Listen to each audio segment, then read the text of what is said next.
사랑하는 선교회 성도님들 반갑습니다. 오늘은 10월 17일 주일입니다. 말씀 축제가 오늘부터 시작되는 날이죠.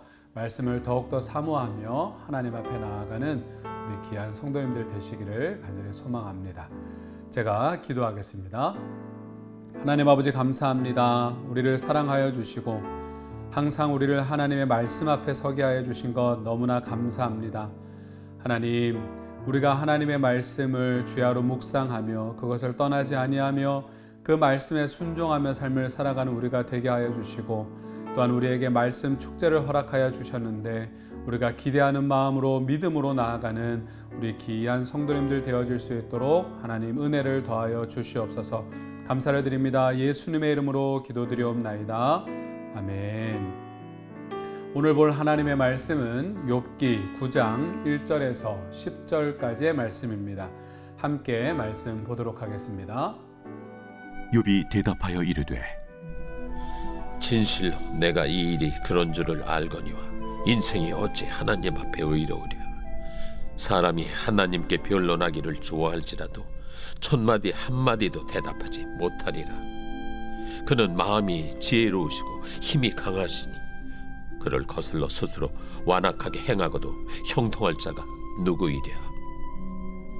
그가 진노하심으로 산을 무너뜨리시며 옮기실지라도 산이 깨닫지 못하며 그가 땅을 그 자리에서 움직이시니 그 기둥들이 흔들리도다. 그가 해를 명령하여 뜨지 못하게 하시며 별들을 가두시도다.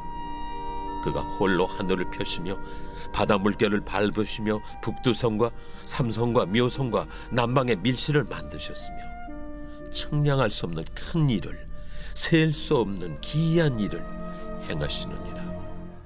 오늘 본문에서 욥은 자기의 상황을 빗대어서 억울한 일을 당했음에도 불구하고 법정에 나가 그것에 대해 호소할 수 없는 상황과도 같다라고 하면서 지금 자기의 심정을 토로하고 있습니다.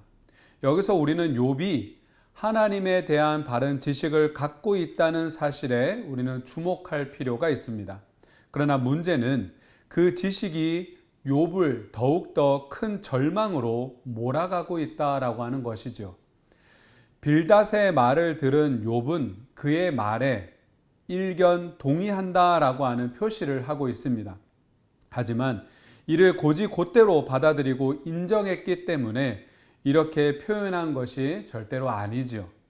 욥은 사람이 하나님 앞에서 의로울 수 없다고 말하고 있는데 이는 자기가 죄인이라고 인정한다라고 하는 뜻이라기보다는 우리가 법정에서 의인으로 인정받을 수 없다라는 뜻이라고 보는 것이 훨씬 자연스러울 것 같습니다. 마치 가난하여서 교육받지 못한 사람이 억울한 일을 당했을 경우 그가 법정에 나아가 다툼을 벌이더라도 상대방이 법에 대한 해박한 지식을 가졌거나 또한 유능한 변호사를 고용했다면 재판에서 이길 수 없는 것과 같다라고 하는 것을 의미하는 것입니다. 3절 말씀을 보시면 사람이 하나님께 변론하기를 좋아할지라도 천마디에 한마디도 대답하지 못하리라 라고 이야기하고 있습니다. 즉 하나님의 능력에 대한 찬양이라기보다 자신이 아무리 억울해도 하나님과 법정에서 논쟁을 벌인다면 어떻게 자신이 하나님의 지혜와 능력을 이길 수 있겠느냐라고 하는 탄식이 담겨져 있는 것이지요. 결국 빌닷의 하나님은 정의로우시다라는 선포는 욥에게 있어서는 하나님은 재판에서 지지 않으신다라는 의미일 뿐이다라고 하는 것이죠. 욥은 하나님의 정의로우심이 자신에게 오히려 절망으로 다가오는 역설을 지금 경험하고 있는 것입니다. 욥의 탄식은 우리가 현실 신앙생활에서 우리는 경험할 수 있는 그러한 상황들입니다. 하나님은 살아계시고 나를 도와주시고 나의 억울함을 풀어주신다고 우리는 믿고 있지만 그럼에도 내 눈앞에서는 전혀 다른 현실이 펼쳐질 때가 너무나도 많다라고 하는 것이죠. 그럼에도 하나님은 이사야 선지자를 통해서 죄인들에게 변론하자고 말씀하시며 그들의 주홍 같은 죄를 눈과 같이 그리고 또한 진홍 같은 죄를 양털같이 희게 하겠다고 우리 하나님은 약속해 주셨습니다. 이는 완전히 의로우신 하나님 앞에 인간이 나아갈 유일한 방법이 하나님께 사죄의 그 은혜를 입는 것밖에 없음을 의미하고 있다라고 하는 것이지요. 그러므로 저와 여러분들이 우리 모두가 예수 그리스도의 대속의 은혜로 우리가 의롭다 칭하심을 받았음을 우리는 오늘도 잊지 말아야 될 것이고, 오늘도 그 은혜에 감사하며 살아가는 우리 모두가 되기를, 오늘 하루가 되기를 주의 이름으로 축원을 드립니다. 욥의 말은 마치 왕이나 또한 귀족과 같이 강력한 힘을 가진 높은 사람에게 억울한 일을 당한 평범하고 힘없는 사람의 탄식처럼 들릴 수도 있습니다. 욥은 아무리 생각해봐도 자기는 이런 재앙을 당할 만한 죄를 지은 적이 없다라고 하는 것이죠. 하지만 이에 대한 억울함을 주장하며 하나님과 다투어 봐야 이길 수도 없는 것이죠. 4절에 그는 마음이 지혜로우시고 힘이 강하시니 그를 거슬러 스스로 완악하게 행하고도 형통할 자가 누구냐라고 말씀하고 있습니다. 하나님은 누구보다 지혜로우시니 논리로 이길 수도 없고 또 누구보다 강하시니 힘으로 누를 수도 없습니다. 그러니 그 누구도 하나님과 법정 싸움을 벌여 자기가 의롭다는 판단을 얻을 수 없다라고 하는 것이죠. 이후에 이어지는 말들은 아주 아이러니합니다. 이는 하나님을 찬양할 때 쓰일 만한 표현들이 우리 후반절 5절에서 10절 말씀에 사용되고 있습니다.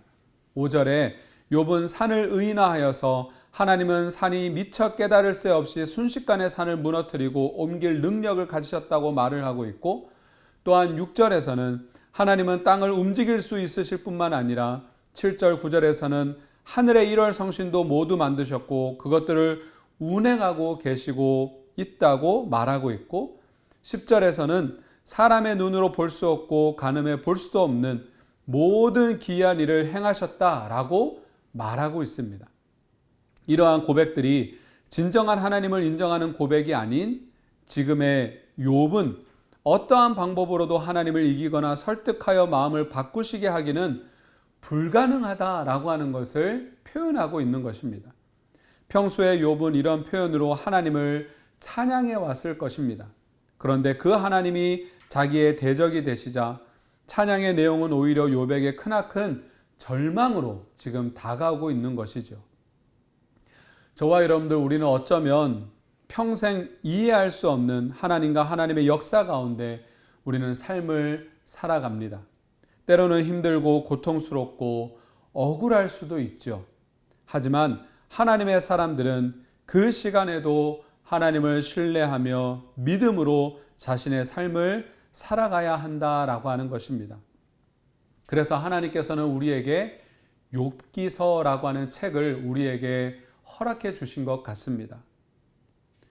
욥이 경험한 것과 같은 무거운 탄식이 나올 때라도 욥은 하나님을 여전히 떠나지 않았음을 기억하면서 우리는 끝까지 하나님을 붙들고 하나님을 인정하고 주위에 또한 아파하는 사람들과 공감하고 그들을 은혜 가운데 격려하는 삶을 우리는 살아가야 됨을 잊지 마시고, 오늘 하루 살아가실 때에도 우리의 자신을 돌아보며 내가 얼마만큼 하나님을 붙들고 삶을 살아가는지를 돌아보고 내 이웃들을 돌아보는 우리 모두가 되기를 간절히 소망합니다. 기도하겠습니다. 하나님 아버지, 감사합니다. 우리는 연약한 자들입니다.